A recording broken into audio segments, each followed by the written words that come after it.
Call the City Council meeting for Tuesday, August 19th, 2025.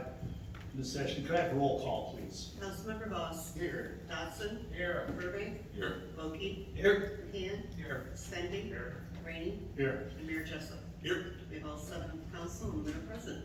Thank you. Everyone, please rise as Councilmember Burbank leads us in the Pledge of Allegiance.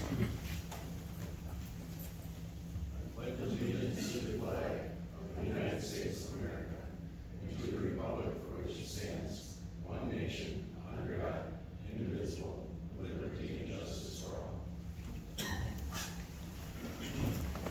All right, good evening, everyone. It's a very short agenda, but still an important agenda. So with that, first thing tonight, we have a 1.1, looking for approval of the council agenda. There are no changes or corrections, so I look for a motion to approve. Motion to approve. Motion by Brent to approve. Do I have a second? Second. Second by Dave. Any discussion? Hearing none, all those in favor signify by saying aye. Aye. Opposed? Motion carries. Next up, 1.2.1. Mayor Jessup, you are going to give the oath of office to new City Administrator Jenna Tuma. I am, as a matter of fact. I've been looking forward to this for a while. Jenna, if you join me, please.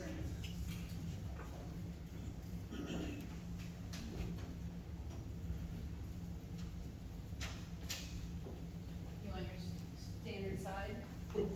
Whatever. I don't want to interrupt you. Raise your right hand, please. I, Jenna Tuma, do solemnly swear I, Jenna Tuma, swear that I will support the Constitution of the United States, I'll support the Constitution of the United States, the Constitution of the State of Minnesota, the Constitution of the State of Minnesota, the laws of the City of Owatonna, and the laws of the City of Owatonna, and that I will faithfully and impartially discharge and I will faithfully and impartially discharge the duties as the City Administrator for the City of Owatonna, duties as the City Administrator for the City of Owatonna, to which I've been appointed, to which I've been to appointed, the best of my knowledge and ability, so help me God. to my best of my knowledge and ability.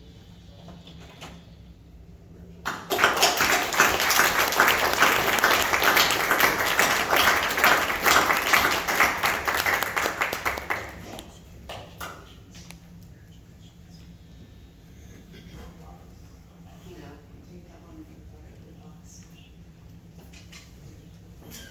Here you go, Jeanette. Thank you. Congratulations.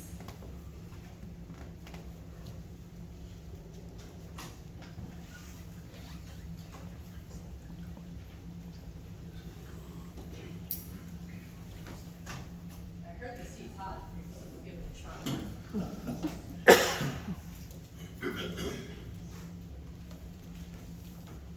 Mr. Mayor, do you have anything else for us this evening? Council President Rainey, that is it for tonight. Thank you. Thank you. Next up, we have 1.3 and 1.3.1. The first is a public hearing to establish Development District number 22 and adopt development program for the District number 22. And the resolution that goes along with it is 44-25 to establish Development District and adopt the development program, Development District number 22. So for these, I actually turn to Greg Kruschke, the Community Development Manager. Good evening, sir. Good evening, Council President Rainey, members of the council, Mayor Jessup. Attached is Resolution 44-25. This resolution, as well as the preceding public hearing that we are about to open, goes towards establishing a development district within the City of Owatonna that is basically the corporate limits of the city all the way around. And what this district will do will allow the city to adopt economic development programs, incentive programs, numerous different things that are allowed statutorily in the state of Minnesota. And these programs will be allowed to come into within this development district. And so we're defining this area that these programs would be eligible, all to be within this development district of the city. We are not adopting a program with this. However, we are adopting an area that these programs would be eligible for if said program is created at some point in the future. If you recall, a lot of times we hold a public hearing and do a development district as well as a TIF district. And so this will actually help us in the TIF process, that we won't have to adopt all of these new development districts as we go through. This will be a part of that. It can just be a part of District 22, which is the city limits of Owatonna going forward. It would also apply for any other economic development programs within this area. It is not specific to any program in place. And this is just allows us to adopt for programs within the city of Owatonna, within this development district number 22. So with that, I will turn it over to the council to hold public hearing and certainly answer any questions that you may have. Thank you. We will open the public hearing at 7:05 p.m. Anyone that wishes to speak in regards to this specific item, please step forward, sign in, and make your statements. Seeing no one approaching, I would look for a motion to close. Motion to close the public hearing. Motion to close by Doug Voss. Is there a second? Second. Second by Dan Volkey. Any further discussion? Hearing none, all those in favor signify by saying aye. Aye. Opposed? Motion carries. Now it is, council, is there any council questions in regards to this, this item? Mr. Svenby? Not a question, but just a statement.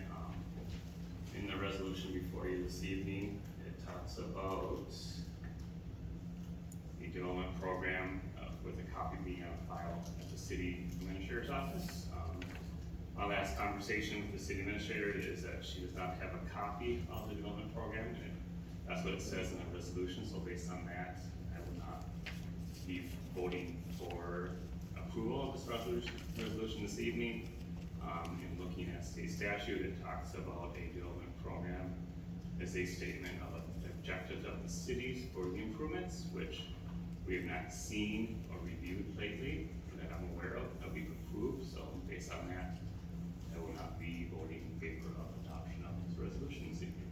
Okay, thank you. Nate Dodson? And I would ask, that would be the same concern I have. I understand where the district establishment makes sense. The mention of the program, which doesn't really exist. So I wonder if we should strike that from the resolution. Like, are we able to amend the resolution and pass it that way? Since there isn't really a program established? Does it make sense to do that? Because it is confusing. Anybody reading this would think there is criteria available, we really haven't established that yet. I see that now that it's pointed out. I would recommend that we either strike it or we could table this and bring back a specific program if you want to do it with that at this time.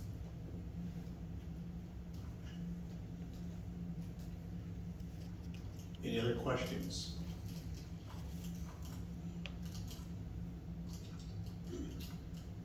So now we're up to 1.3.1, resolution 44-25.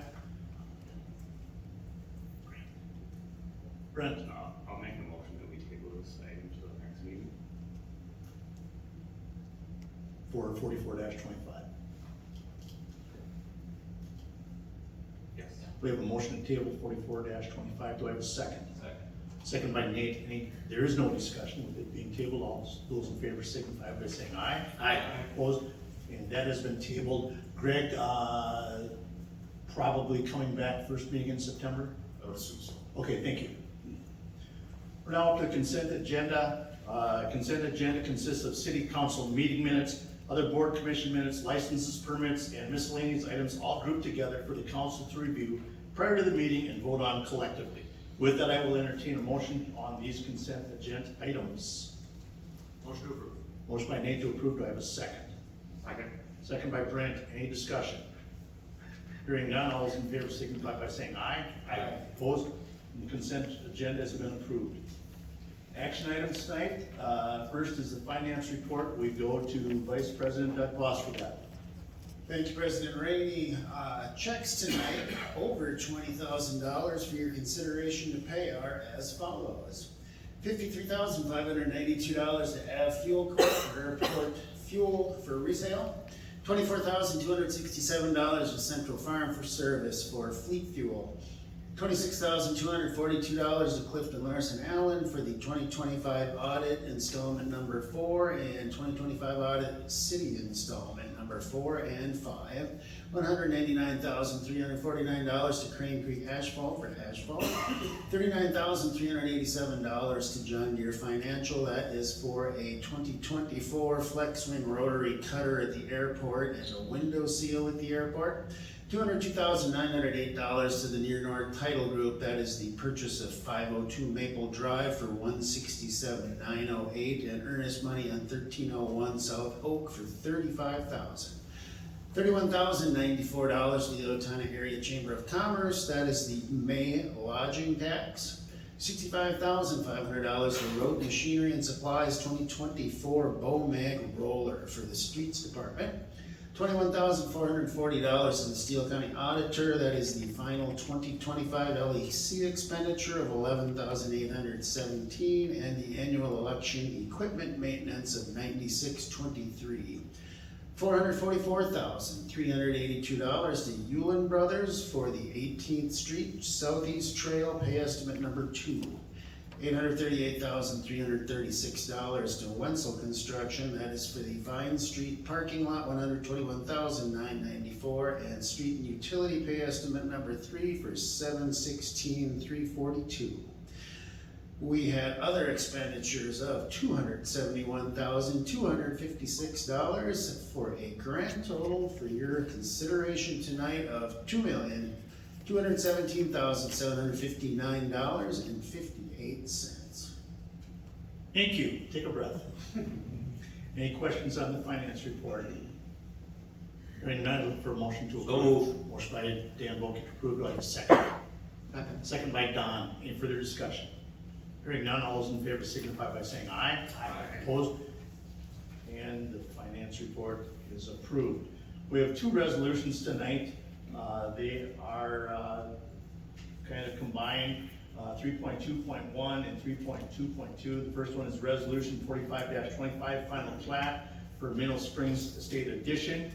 And then Resolution 46-25, I'm sorry, the first one was 45-25. The second one is 46-25. Land Development Agreement, Loan Agreement, and Mortgage, Mineral Springs Estate Addition, and we go back to Mr. Kruschke. Council President Rainey, members of the council, Mayor Jessup. Stephen Wheeler, who is the head of Mineral Springs Estates LLC, was unable to make it into Owatonna tonight. There's some bad storms in Chicago overnight, and they were unable to get out this morning, it sounds like. So him and his team are regretfully not here this evening. They send their regrets and have requested that these items be tabled to September, or postponed, excuse me, until September 2nd, so they can have a chance to be in front of the city council as this project continues to move along. Okay, thank you. I'll make a motion to postpone till September 2nd. We have a motion by Doug to postpone until September 2nd. Do I have a second? Second. Second by Dave. Any discussion? Hearing none, all those in favor signify by saying aye. Aye. Opposed? Motion carries. Thank you. We have one miscellaneous item tonight. 3.3.1, the Bevel Hall networking with phone station, and with that, we go to our IT specialist, Ryan Brown. Good evening. Good evening, council and mayor.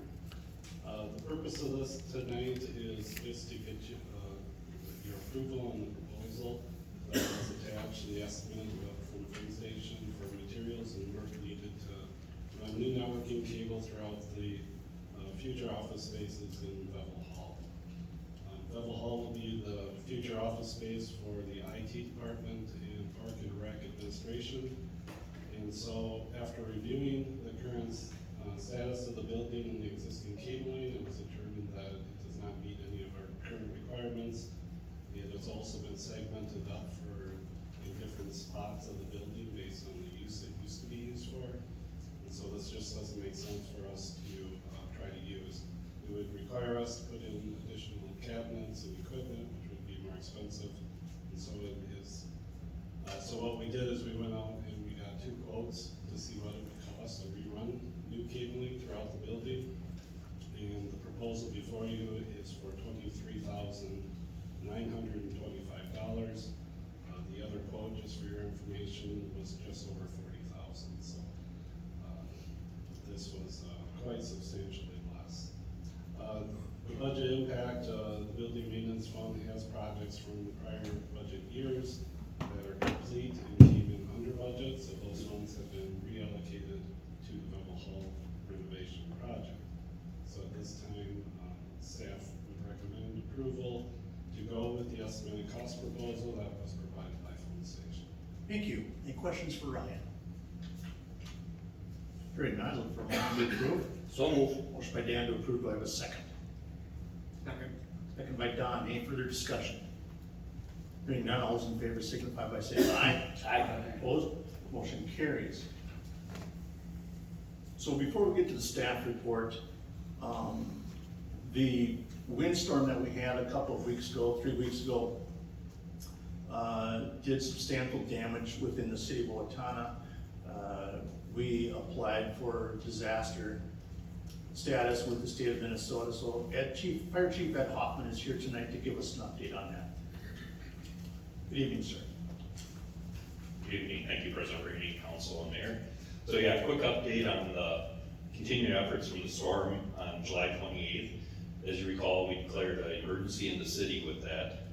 Staff has been working hard all the way from that evening, still ongoing, doing cleanup efforts. If you've been down by the old Semstone area, you can see we have a little bit of debris that's picked up. Today we met with the state of Minnesota Homeland Security Emergency Management, was down to do a preliminary damage assessment. That's the next step in the process where they sort of look at our initial numbers to determine did we meet the thresholds. So we had that meeting today. They actually turned the numbers around already. So our preliminary estimates, again, we still have work going on, so they're not complete, but we have $736,950 is our estimate for the city of Owatonna. Again, we still have some ongoing work. There's some things that aren't included in there. Total for Steele County, we're close to $920,000 for the entire county. Like I said, we completed the damage assessment today. They're gonna finish pulling together the numbers with the state. We're validating some of the rates and stuff we used. Hoping to have that by the end of the week. We'll work with the folks from HSEM, and then Kristen Saylor, our county emergency manager, is gonna put together a letter to the governor requesting damage assistance on that. Our threshold for Steele County is $80,000, and like I said, right now we're over 900,000, so we've met the threshold there. We'll submit that, and then once the governor approves that, then we can get some reimbursement for the funds. So that's Any sort of a questions? high level where we're at. Any questions for Chief Hoffman? Doug? Do you have any idea what it could possibly be? What's the best case scenario? As far as what we might get reimbursed, or Yes, sir. it's up to 75% of our costs, so we'd be responsible for 25, and state would reimburse us for 75. Okay, great, thank you. Any other questions for Chief Hoffman? Thank you for that update, very much appreciated. We're now up to our staff report, and tonight we're bringing Jeff Laux back because he did such an admirable job last time, so he's back again. Jeff is the Facilities Manager, Internal Services and Facilities. Good evening, sir. Good evening. Good evening, Mayor, Council. Congratulations, Jenna. Here tonight just to do a short update of some of the things that Facilities has been working on. Figure out my clicker. So, I want to start with some CIP projects.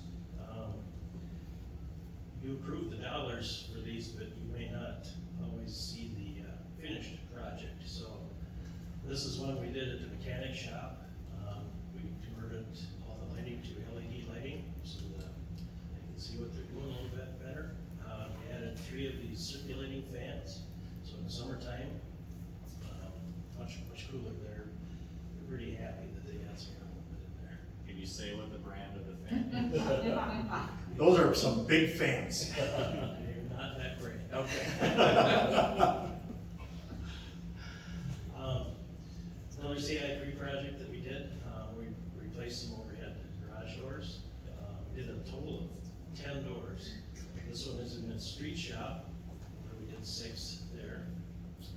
We've done 3 in the mechanics shop, and then we did 1 at the airport. This one is kind of a before and after doors. This one is CIP CIP project, it's actually a 2-year project, so this is the first year of it. And it's to replace heating in the park shop and the mechanic shop. So this year, we're replacing all of the infrared tube heaters in both of those shops. Next year, then it's gonna be some furnaces and a couple of other things. River Springs, we did both of the boilers to heat the pool in the park. The library roof, so we did a evaluation of the library roof and a chimney evaluation. We do have that back, we've got some recommendations for some repairs to do.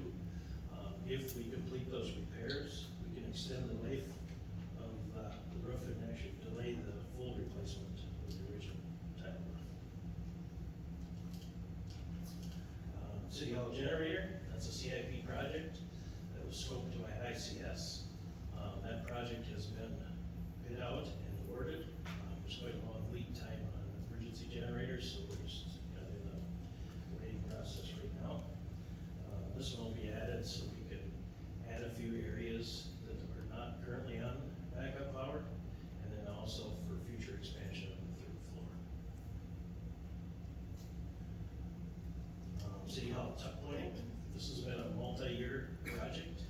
I think this is maybe year 3. We're doing another section of City Hall. And we'll do the tuck pointing and the brick repair. We maintain the integrity of this historic building. Then we're gonna move into just some of the other projects that we've done, just to highlight a few. The Merrill Hall remodel, this is the Sharon Stark lettering that was over the auditorium that had to be taken down because of the drop ceiling that was put in there, so, my staff and my team made that back aboard and put that up. At the library, the stained glass windows, if you remember reading the Owatonna People's Press, there was an article in the paper about stained glass windows and facility staff. This one is a remodel at the airport, before and after. This one is the podium. You've used the podium a few times. The facilities team designed and built that podium. This one is at Merrill Hall again. We pals, per their exiting requirements, required a second exit in 2 of the classrooms over there, so we actually had to cut through the solid wall and install another door for a second exit. Facility staff actually built that door. Again, the library roof, when that was damaged in the windstorm, facility staff were up in the bucket truck. They had to remove a bunch of loose bricks from that chimney, tarp the roof, make it weather tight until it could be repaired. Plumbing, this one's River Springs. So every spring they do a leak test in River Springs. This year we found a 12-inch main that was underneath the concrete that was leaking. Facility staff had to cut that open and repair that leak. This one is at wastewater treatment plant. Those cabinets, facility staff built those cabinets in their conference room upstairs. The facilities team also does all of the plumbing in the city. So, from the spring startups to the fall shutdowns and the blowouts and the winterizing to prevent freeze-ups. So it's Central Park fountain, it's all of the park bathrooms, the drinking fountains, all of River Springs. That's a big job. Another one of the plumbing is underneath your gym pool. So if you've never seen what it looks like below. This one is a social commons sidewalk replacement. We had a safety issue where there was a big chunk of concrete missing. Actually had a trip and fall in this area. Library parking lot, we crack filled and seal coated parking lot this year. We had some money approved in the budget to do that, so we're maintaining, our city assets and extending the, life of that asset. And then your storm damage, we had, it looked pretty bad up here on the campus. There were trees down everywhere, so the staff spent days cleaning up. Making it look nice again, so. That's what I've got for a quick update. Thank you, very impressive. Any questions for Jeff? Just one statement for Jeff and his team, that there was a door at Merle Hall that was built, they cut the holes and then they built it, that was raw lumber. You didn't go into how unique and how cool and how much pride is in that, but that's a raw lumber door built from scrap lumber to make a door that was custom built. That would cost the city, like $1,000+ to build something like that, and it's solid oak. And same thing with those cabinets that we saw for wastewater treatment. Is that one piece of the door, or is it multiple pieces? But it's like solid, it's quality. That is quality, and it's lumber that they started from scratch. Yeah. So I've got a pretty talented team, and they take a lot of pride in what they do. I think it shows. Dan Bulkey. Just a comment to your team, they do such a nice work. It's terrific to have them guys on board. Thank you, Jeff. We're now up to public comment portion of our meeting. Please limit your comments to 2 minutes. Please approach the microphone, sign in, and state your name and address for the record after being acknowledged by the council president. Speakers will be limited to 2 minutes to deliver their comments. Council Vice President Boss will be timing and hold up a hand after 1 minute 45 seconds to notify the speaker they have 15 seconds to complete their comment. Those speaking are asked to conduct themselves in a respectful manner as they deliver their comments. Audience members are asked to refrain from reacting to comments. The City Council will not respond directly to comments in this venue or take immediate action in response to them. With that, the public comment part is open.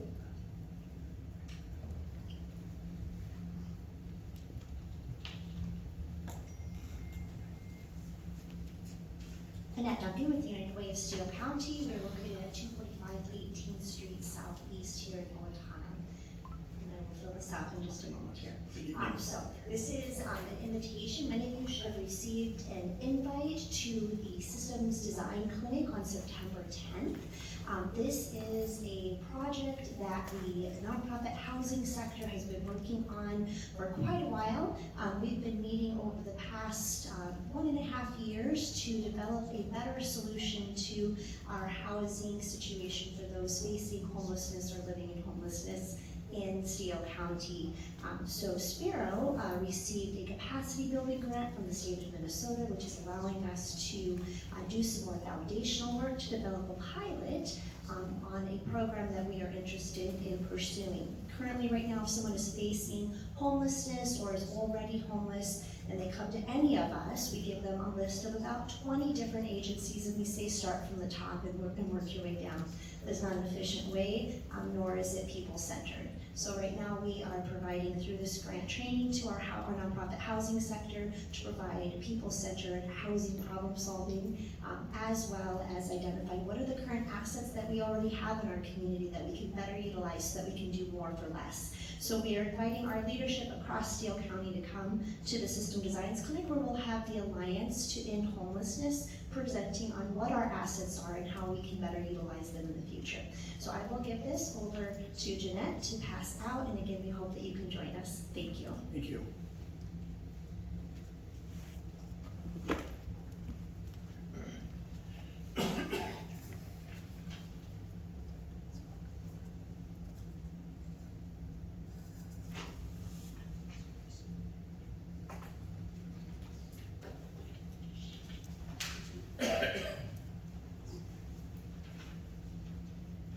Before I start, I want to welcome Jenna to the team. Congratulations. Good evening. Melissa Zimmerman, 2525 Stony Creek Drive. Good evening. A recent conversation with one of my elected council members raised concerns that I believe warrant further attention from the city. The first topic discussed was how the consent agenda often acts as a rubber stamp for advisories made in other meetings. While technically part of an open meeting, those those decisions aren't being discussed here. That's why residents can attend other meetings such as the Planning Commission, Park and Rec, etc., which sometimes even allow public comment. That's a positive step towards transparency. But I also asked why the Joint Transportation Committee isn't open to the public. I was told it doesn't make decisions and it lacks a quorum. How is that different than Park and Rec, Planning Commission, Housing and Redevelopment, etc.? That also lack a quorum and make advisories, aside from the fact that these decisions never appear on a consent agenda and lack public notice. Emails showed that decisions about how to proceed with the East Side Corridor were made, yet none of that happened publicly. Specific residents were even discussed, raising potential litigation implications. How is that anything but hiding from the public? Next, I was told elected officials aren't supposed to respond to constituents' emails, but should forward them to administration. That's troubling. First, silence from elected officials says, we don't care. More importantly, under Minnesota Statute 13.601 Subdivision 2, emails to elected officials are private, until forwarded, which makes them public data. If that's the policy, the public deserves to know, because that's not the legal expectation.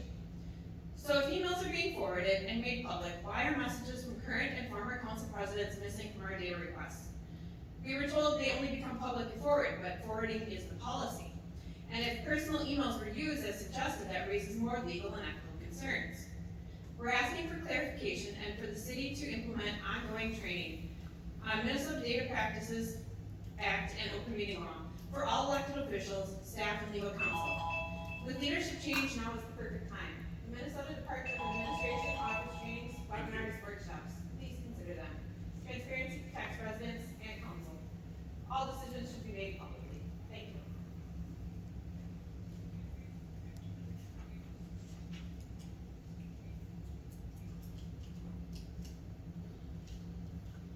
Anyone else wish to speak this evening?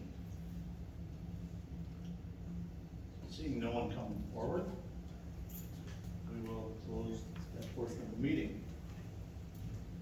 We are now up to city council comment, and first up tonight is Councilmember Voss.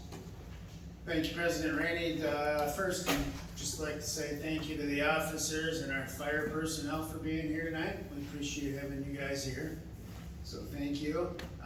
One just minor note here for all the citizens. If you get a chance, if you have a storm grate in front of your house, please go out and clean it out. When we've had lots of rain lately, there's big ponds in the street. It's because those grates are full of sticks and leaves, and it would take 2 minutes to clean them up and help out our staff a little bit. So please do that. Thank you. Good note. Councilmember Dotson. I'd like to thank and congratulate the Fair Board on another very successful fair. Great as usual. Well said. Councilmember Burbank. Everybody hang in there, the cool air is coming. Councilmember Bulkey.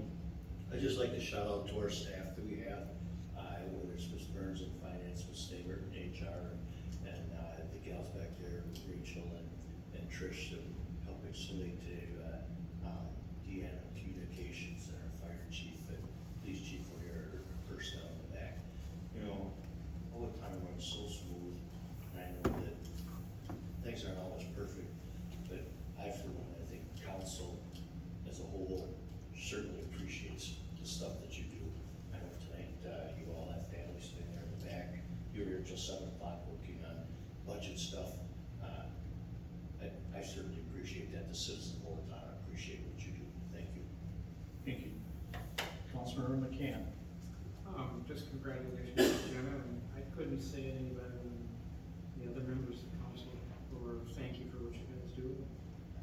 Appreciate it very much. Mayor. Our fabulous city staff, we sit up here and policy is made, votes are taken, but it's the boots on the ground that get the work done, the ones who are digging in and getting your fingernails dirty, so great appreciation to everybody who does that work that gets decided up here. And I've been looking forward to tonight. Me too. I'm so excited to have you here. It was such an honor and a pleasure, and I know that's kind of my line, but it truly was an honor and pleasure to be able to swear you in tonight. And I'm looking forward to great years to come. Thank you. I did not miss him. We're still doing this. Councilmember Spivey. Just want to thank the city staff for how efficient they were with picking up the branches that were left by the curbs. I watched them one day and they were very efficient picking those branches and limbs up and how quickly they were able to get through the community. Thanks. City Administrator Jenna Tuma. Do I have 2 minutes or do I get that? One, I just have to thank you all and everyone for this opportunity to sit in this chair. I know this isn't a small role, comes with a lot of responsibility, and I'm just pleased and privileged to be able to be here. So thank you for all of that and the last few months of transitioning me in and Chris up. So I appreciate that. I also want to acknowledge the staff that showed up here. Some of them I know are here for me, and I appreciate it. What a team! This is our culture, guys. This is what that's about. So I appreciate you guys, fire department showing up, police department, and some fans back there too. So thank you. And I also want to acknowledge just the work that our staff has been doing with the tree removal. It is the folks that are out on the street picking that up and moving it, which takes a big team to do, and it's been a couple of weeks that we've been working on it. But behind the scenes, there's a ton of people doing other portions to make it run smoothly. Deanna in communications been pushing that up, getting that. Our GIS people getting it mapped and displayed on our website. The IT department, people tracking where the trees are coming down so we know where they are. So just there's a big team behind it all, and so they're all working well together. So what a compliment to the City of Owatonna, taking care of our community, and taking care of our town. So proud of all of you. Thank you. And for me, Sharon has left, but, I don't know why. And she couldn't stick around for the final, but, you know, obviously it's a team effort.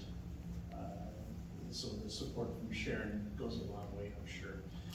Staff, it's been said tonight, you know, it's always a challenge when you have new leadership. Thank you for your patience, understanding, support, and better together. We have a lot of great things ahead of us, and we're all excited for that. So, with no other business before us tonight, I would look for a motion to adjourn. So move. Motion by Dan to adjourn. Do I have a second? Second by Nate. Any discussion? Hearing none, all those in favor signify by saying aye. Aye. Opposed? We are adjourned. Thank you, everyone.